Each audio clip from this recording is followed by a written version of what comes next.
As blood gushed down from his head, Terranil said that he often tells people in his church that carelessness in front of an enemy is the fastest shortcut to certain death. He said that he did not think that he would be someone who gets intoxicated by arrogance. He smiled like a madman and said that his head is still attached to his body thanks to the benevolence of the star. He asked the boys not to worry.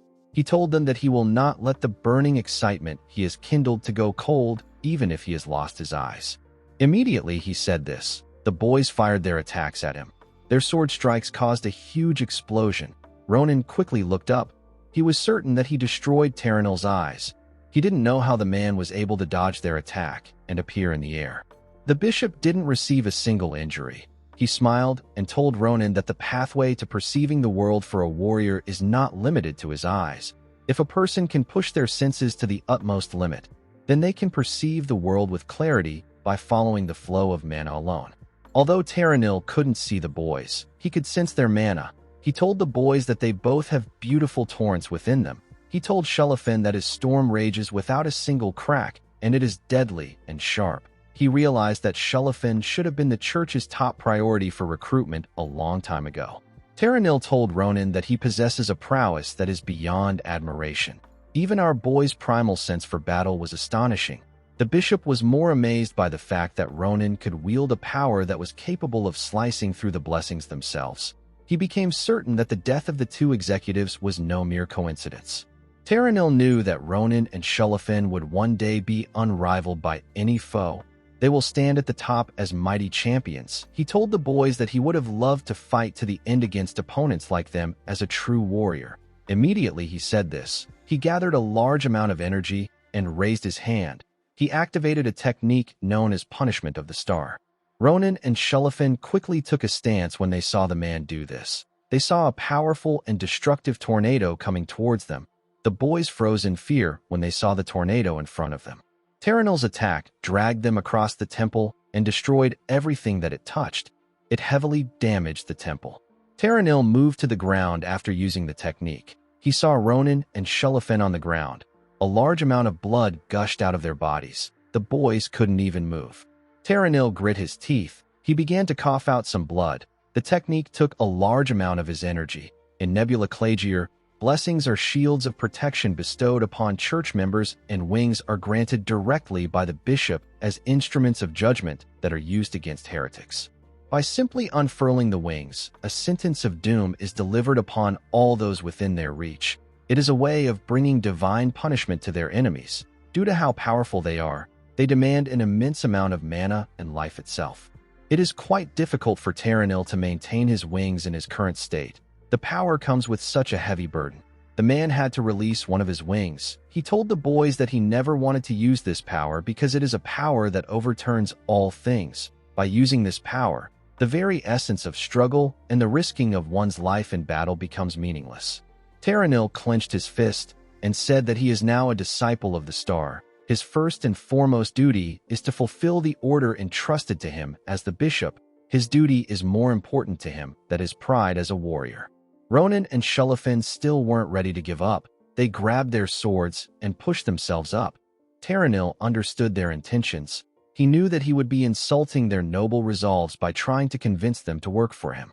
He said that he won't speak any more twisted words. He told the boys that he will fight with his full strength from now on.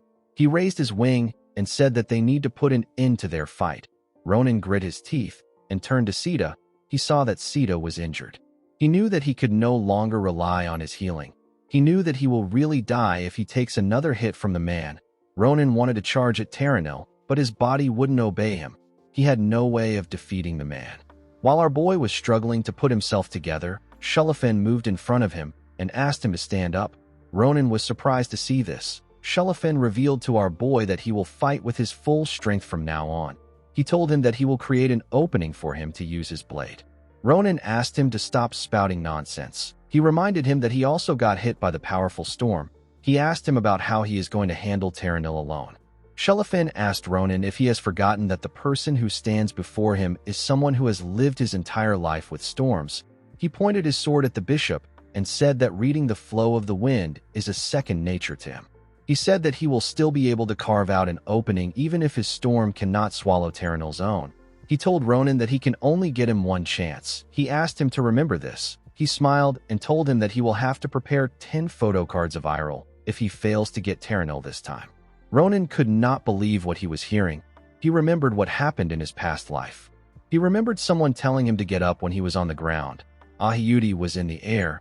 The person told him that their enemy is right in front of them. He asked Ronan about how long he plans to sit there.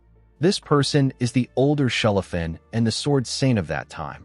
Shellofan told Ronan that he still can't acknowledge him as a knight. This is because Ronan's blade is only filled with the pure intent to kill. It lacks pride.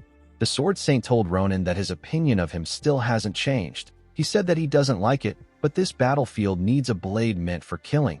He turned to Ahiudi and said that he is going to carve out an opening at all costs. He released his mana and told Ronan that he is going to stake everything on him. He smiled and turned to him.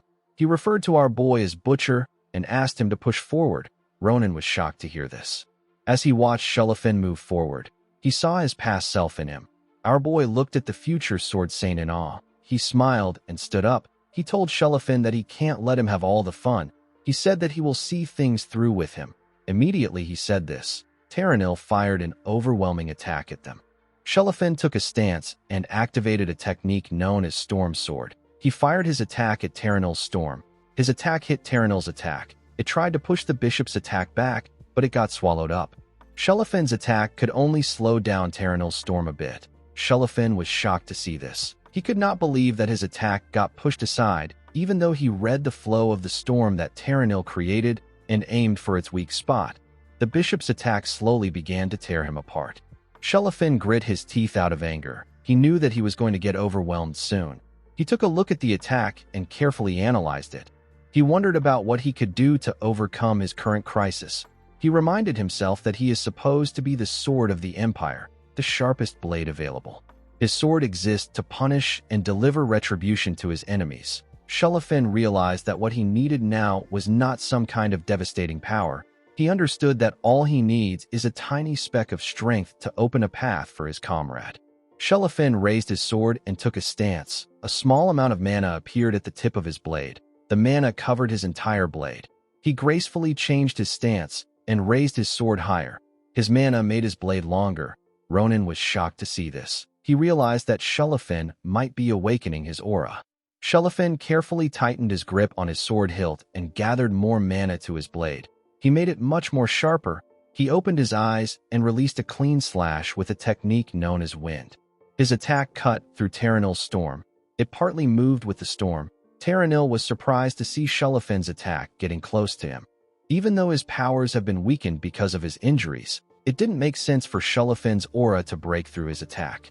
Taranil realized that this was something beyond aura. The attack was a force of nature itself. The bishop quickly activated his blessing when he saw the attack coming close to him.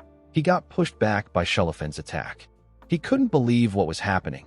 Even though Shellofan was talented, Taranil never thought that he would get close to awakening his aura. As Shellofan's attack pushed him back, he told Ronan that he has opened a path. He told him that he will leave the rest to him. Our boy quickly ran past him. Shellofan's body fell to the ground. The boy lost consciousness. Ronan charged at Taranil with all his strength. He was ready to take the bastard out. The bishop realized that they planned to block his vision with the storm and aim for an opening.